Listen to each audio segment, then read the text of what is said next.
unhappy and looked like a trapped animal, trapped in his skin, really, and not knowing where to go.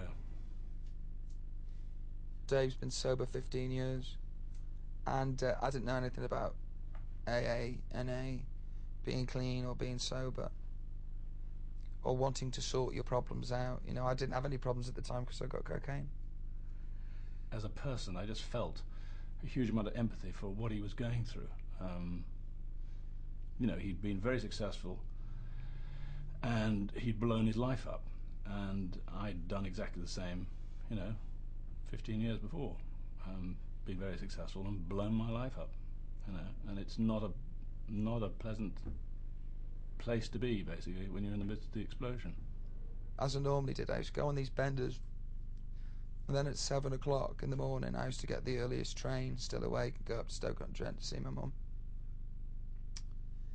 I used to, you know, knock myself out with a sleeping pill and 4 cans of lager, and arrive at the end of the other, you know, the train station with one shoe off, one shoe on, shirt ripped. I used to go pass out at my mum's until I was physically capable to go back to London and do it all again. David came up one of those days. He followed me up on a train a few hours later, and he brought up this package for a treatment centre and laid it on the table in the dinner room. And I looked at it and was that scared and that freaked out by the whole thing. And I grabbed Mum and looked her in the eye and I went, "Mum, I'm going to go rehab." And she cried and I cried. And I made a decision to go. As my soul heals the shame, I will grow through this pain. Lord, I'm doing all I can to be a better man.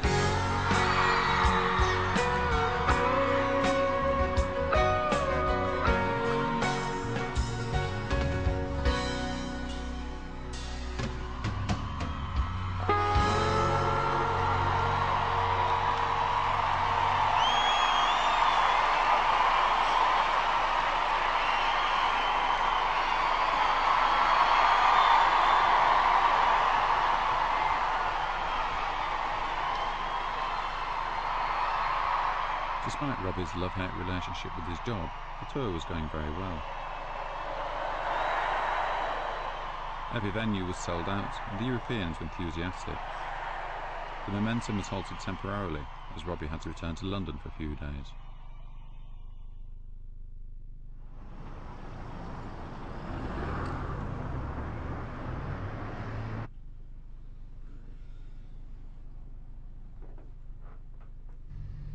Okay, so Robbie's rich and famous, but he still has to do fairly normal things when he's home in London. You're never likely to see him queuing at IKEA, but being a pop star doesn't mean you can't go out and buy a sofa, accompanied of course by a security guard and personal assistant. Good morrow, sir. Hello. Oh, look at this one, Rob. Hello. Hi, mate. Yeah, did you withhold your number?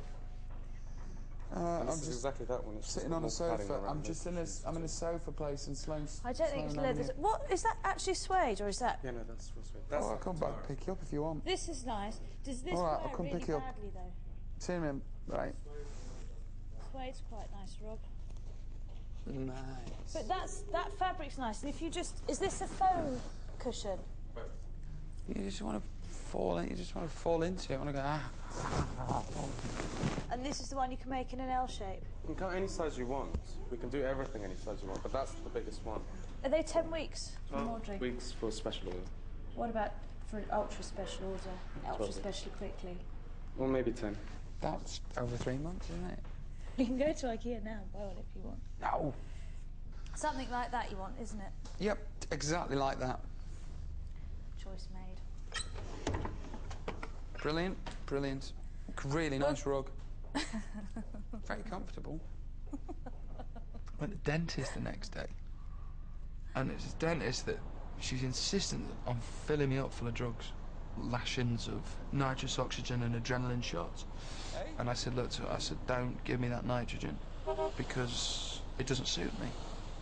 And she went, Bosh, well, we'll give you a lower dosage. And I thought, well, should I have it? Because if I don't have it, I'm going to hurt. And anyway, I went under, and she's got this orchestra music going on the back, like Carmine Burana, but something else as lush as that and as big. And as I'm going under, the strings are going, and she's in my mouth, and I'm looking out, and I'm looking up at this white wall, and it's all going nice shapes, and God, your assistant's gorgeous. And, oh, have you got your tits on my shoulder? You have, haven't you? That's nice. And I'm thinking, oh, I shouldn't be going. This is a mood-altering substance. This is a mood-altering substance. I can't have this. And there's half of me going, take the nitrogen mask off, and the other half of me going, where can I score a bottle of that stuff from? It's ace. So you won't see him at IKEA. And you won't see him either taking a bag of old clothes to his local Oxfam shop. Pop stars are different. They don't throw their old stuff out.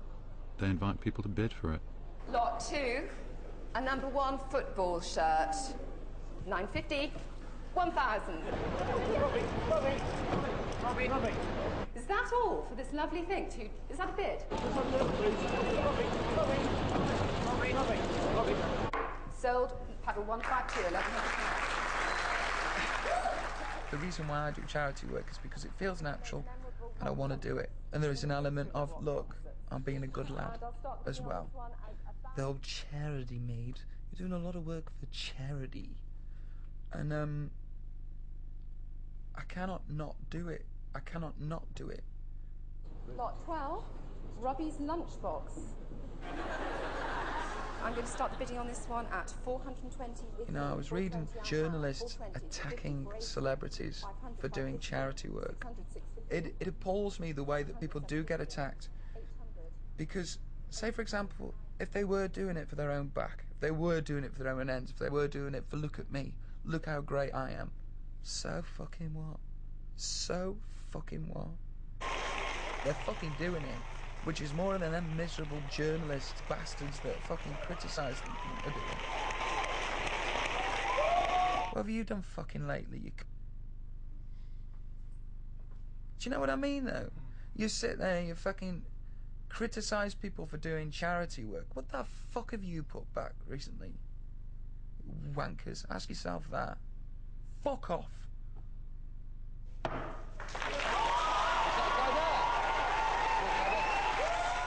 The auction of Robbie memorabilia raised almost £250,000, including £27,000, which an enthusiast paid for the handwritten lyrics to Angels.